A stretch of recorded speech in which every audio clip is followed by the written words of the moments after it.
So, what is consumer equilibrium? Basically, it refers to a situation when a consumer is having maximum satisfaction out of his limited income. Now, what does it mean? Like we know that all the resources are limited with everyone. Fine. And in the same manner, we have limited income with us. So the concept of consumer equilibrium says that a rational consumer always tries to maximize his satisfaction. And how will he get the maximum satisfaction? By buying different goods and services. So basically what a consumer is doing, he is making an expenditure of his income on goods and services to derive satisfaction. And this satisfaction is known as utility. इतनी चीजें बेटा हमने पता करी थी. When in our last class we were discussing the topic, तो ये चीजें हमने डिस्कस करी. ठीक है. So what does a rational consumer mean? Basically, a rational consumer aims to balance his expenditure in such a manner so that he gets the maximum satisfaction with his minimum expenditure. यानी कि जो पैसा हमारे consumer के पास है उसको वो किस तरीके से खर्च करे कि कम से कम खर्चे में वो मैक्सिमम सेटिस्फैक्शन डिराइव कर सके. Is it clear?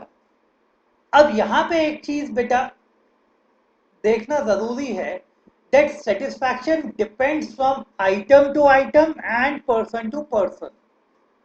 It differ.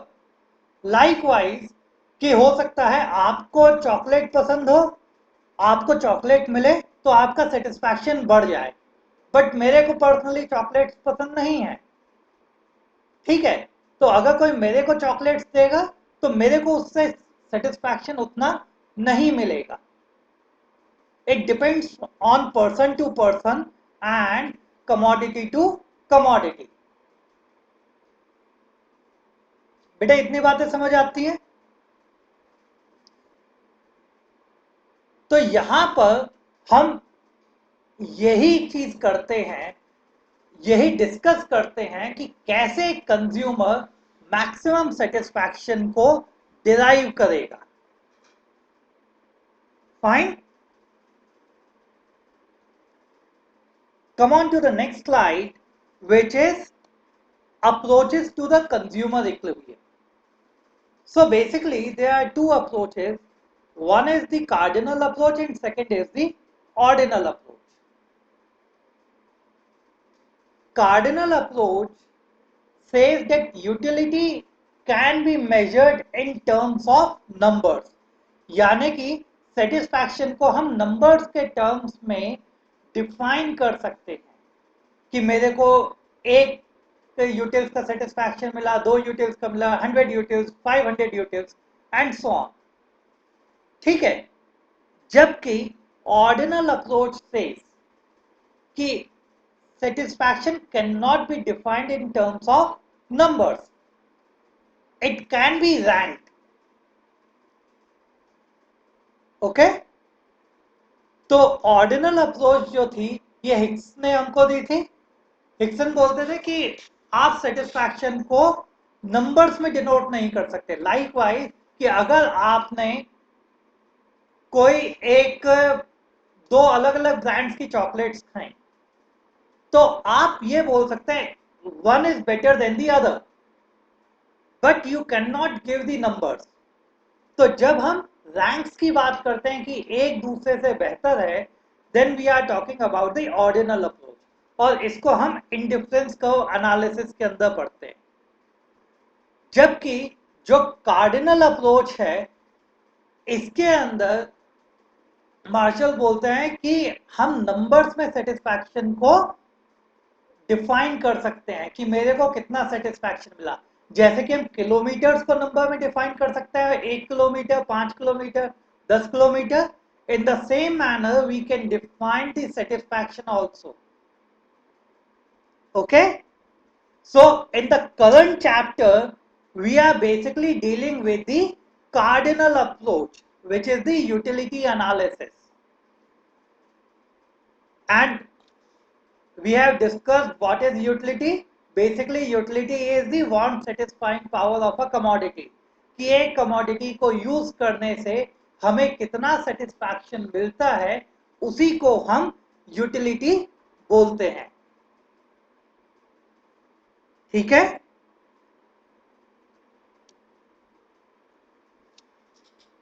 अब जो ये cardinal, hello, under the cardinal approach there are two different situations. One is known as the single commodity case and the other one is known as the two commodity case.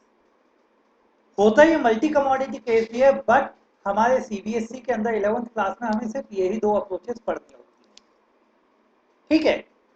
तो single commodity case क्या बोलता है? Single commodity case basically हमें समझाता है कि जब एक रैशनल कंज्यूमर अपनी सारी इनकम एक पर्टिकुलर कमोडिटी के ऊपर खर्च करता है, तो वो अपने सेटिस्फैक्शन को मैक्सिमाइज कैसे करता है. ठीक है.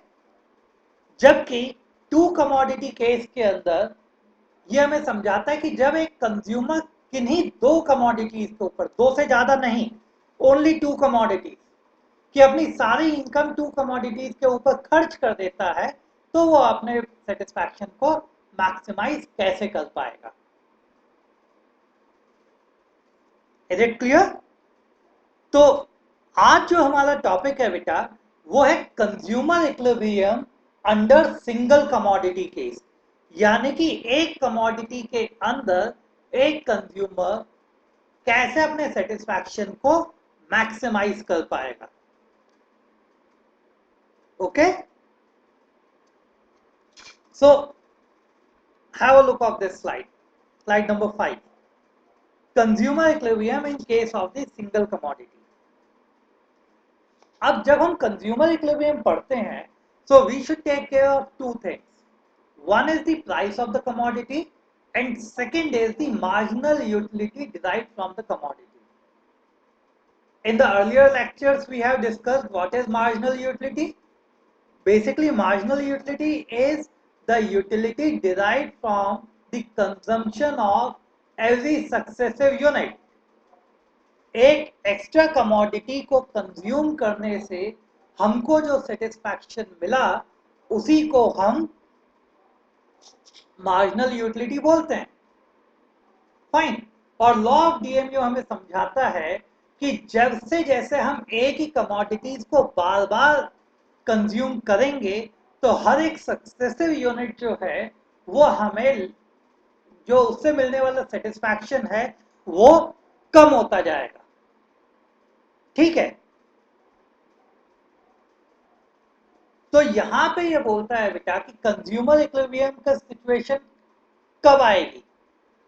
कंज्यूमर इक्विलिब्रियम की सिचुएशन तब अटेन होगी जब MUX is equal to PX. ठीक है बेटा. MUX क्या होता है? Marginal utility derived from the commodity X. PX क्या होता है? Price of the commodity X. तो ये दो चीजें बेटा, बेसिक इक्वेशन समझो. हम बेसिकली बोलते हैं MUX is equal to PX. ये कंडीशन हो गई कंज्यूमर इक्विलिब्रियम की. बट एक्चुअल में क्या कंडीशन होती है? वो होती है MUX upon PX is equal to MUM. MUM क्या होता है? Marginal utility of money. यानी कि पैसे की यूटिलिटी जो है, आपके पास जो पैसा है, आप जब उसको खर्च करते हैं, उससे कितना सेटिस्फैक्शन आपको मिलता है. ठीक है. तो हमेशा MUM की जो वैल्यू होती है, that is assume to be constant. कि आप चाहे 10 रुपए की चॉकलेट खाएं या 10 रुपए के आप बेटा पानी पूरी खा लें, जो पैसे खर्च करने से सेटिस्फैक्शन मिलेगा वो आपका कांस्टेंट रहेगा. ओके. तो क्योंकि MUX upon PX is equal to MUM होता है, MUX upon PX is equal to MUM होता है और MUM कांस्टेंट होता है इज इक्वल टू 1। तो हमारी इक्वेशन क्या कब बनी? MUX upon PX is equal to 1। और जब आप क्रॉस मल्टीप्लिकेशन करेंगे तो आपके पास क्या इक्वेशन आ जाएगी बेटा?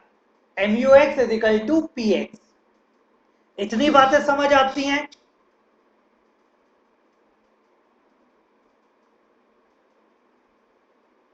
ठीक है।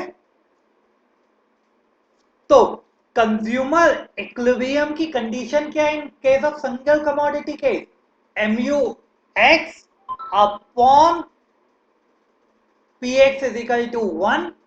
तो हमारी कंडीशन क्या बन जाएगी? MUX is equal to PX। Is it clear? और अब जैसे कि आप इस ग्राफ में देखेंगे बेटा, ये जो ग्राफ बना हुआ है, वी नो कि जो हमारा MUX का कर्व होता है, it is a downward sloping curve. कि जैसे जैसे आप सक्सेसिव यूनिट्स को कंज्यूम करते जाएंगे, आपने 1 से 2 यूनिट कंज्यूम करी, MUX और फॉल हो गया। आपने 2 से 3 यूनिट्स कंज्यूम करी, MU मार्जिनल यूटिलिटी जो है इस कमोडिटी की वो और कम हो गई। ठीक है। तो जब ये मार्जिनल यूटिलिटी जो है एक्स कमोडिटी की इसके प्राइस के बराबर हो जाती है, तो इसी को हम बोलते हैं consumer equilibrium.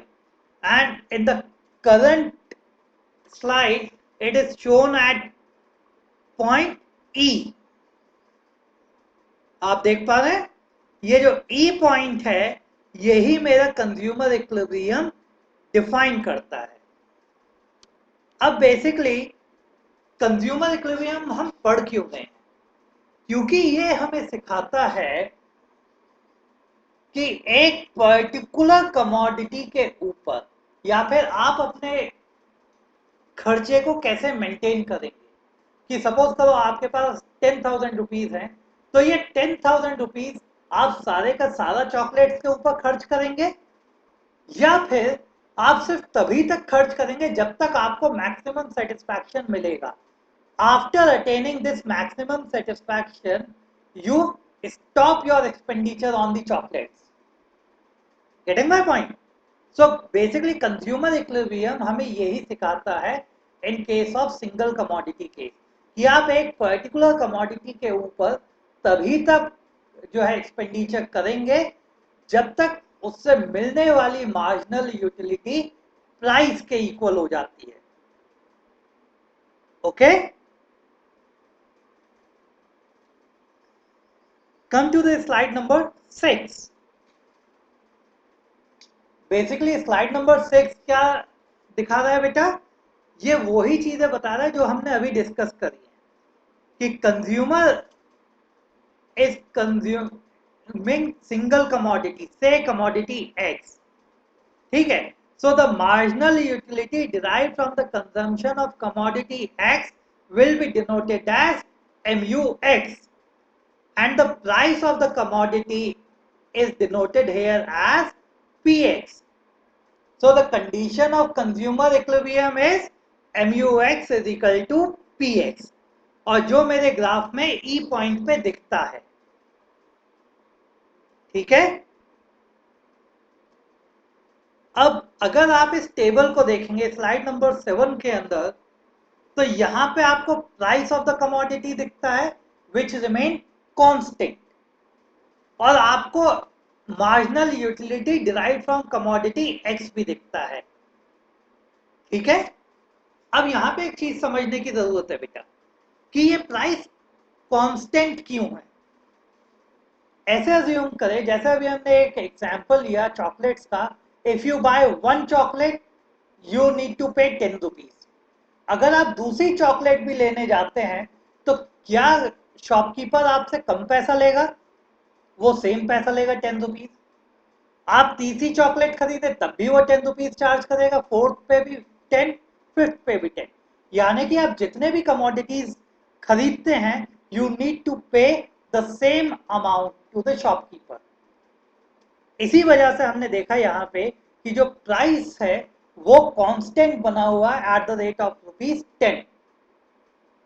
or marginal utility derived from this commodity X is decreasing with every successive unit.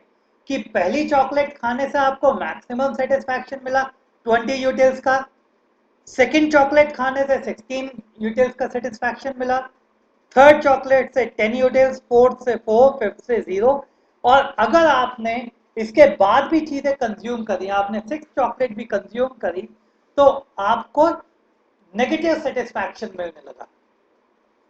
ठीक है, तो आप यहां पे देखेंगे बेटा, हमने बेसिक इक्वेशन क्या बोली थी, when MUX is equal to PX is the condition of consumer equilibrium.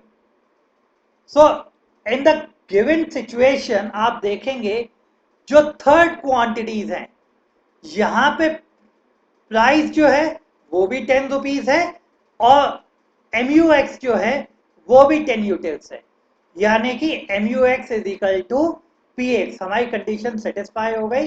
तो एक consumer third unit of chocolates तक चीजें कंज्यूम करेगा, उसके बाद वो कंज्यूम करना छोड़ देगा क्योंकि वो कंज्यूमर इक्विलिब्रियम से बाहर चला जाएगा। Are you getting my point?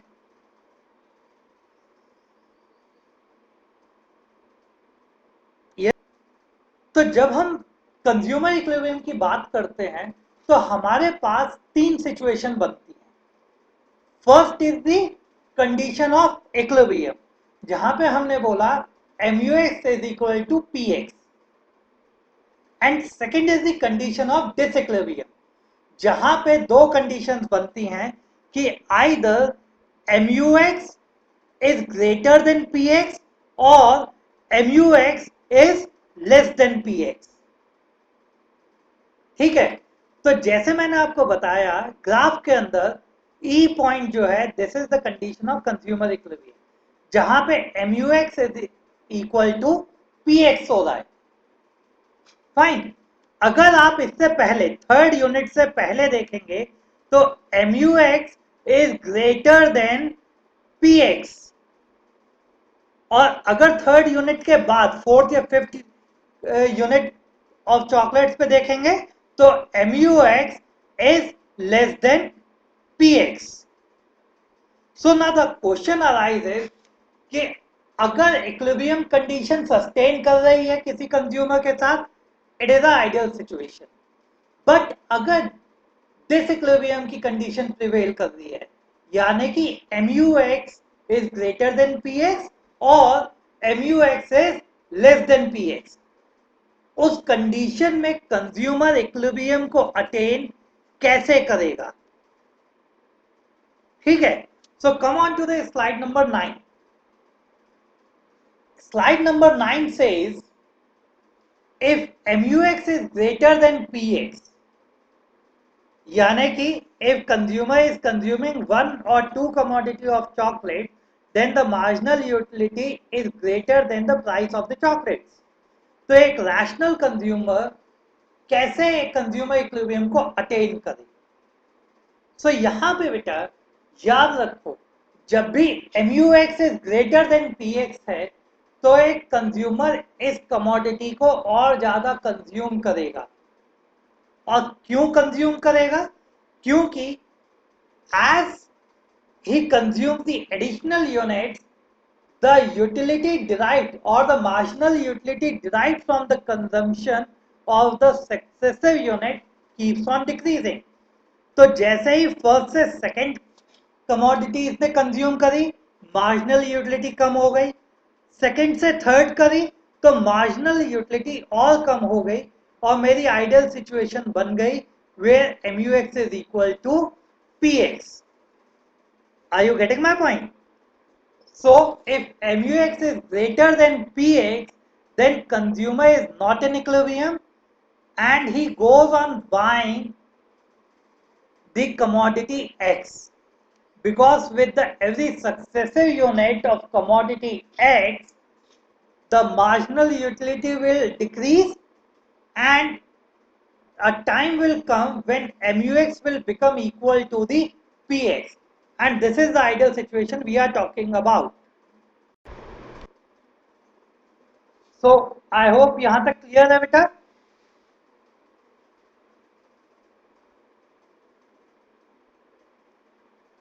Come on to the next slide, slide number 10.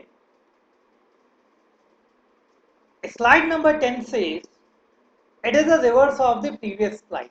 Here it says when MUX is less than PX. यानी कि हम कंज्यूमर इक्विलिब्रियम से नीचे आ गए, यानी फोर्थ और फिफ्थ कमोडिटी की बात कर रहे हैं। तो इस सिचुएशन के अंदर क्या हो रहा है बेटा, MUX is less than PX, so how a consumer attains his equilibrium? He will stop the consumption of this commodity. क्योंकि जैसे ही इस कमोडिटी की कंजम्पशन को हम कम कर देंगे तो इससे मिलने वाला जो सेटिस्फैक्शन है वो भी कम हो जाएगा और हम यहां पे वापस कंज्यूमर इक्विलिब्रियम को अटेन कर लेंगे, which is MUX is equal to PX। तो यहां पे स्टूडेंट्स आपको एक बात ध्यान देने की जरूरत है, क्वेश्चन के अंदर बोला जाता है कंज्यूमर इक्विलिब्रियम को अटेन किया जाए। सो अगर MUX is greater than PX है या MUX is less than PX है, इनको वापस इक्विलिब्रियम में हमें लेके जाना है। तो अगर MUX is greater than PX होगा तो X की कंजम्पशन को हम और बढ़ा देंगे। अगर MUX is greater than PX है, X की कंजम्पशन को बढ़ा दीजिए, क्योंकि कंजम्पशन बढ़ाते ही उससे मिलने वाला जो सेटिस्फैक्शन है वो कम होता जाएगा और हम इक्विलिब्रियम सिचुएशन में आ जाएंगे। अगर MUX is less than PX है तो हम क्या करेंगे, इसके कंजम्पशन को कम कर देंगे। कंजम्पशन को कम करते ही हमारा MU की वैल्यू बढ़ती जाएगी और हम वापस MUX में MUX is equal to PX जो सिचुएशन आइडियल सिचुएशन है उसको अटेन कर लेंगे। ठीक है, सो आई होप आपको ये कंसेप्ट क्लियर होगा।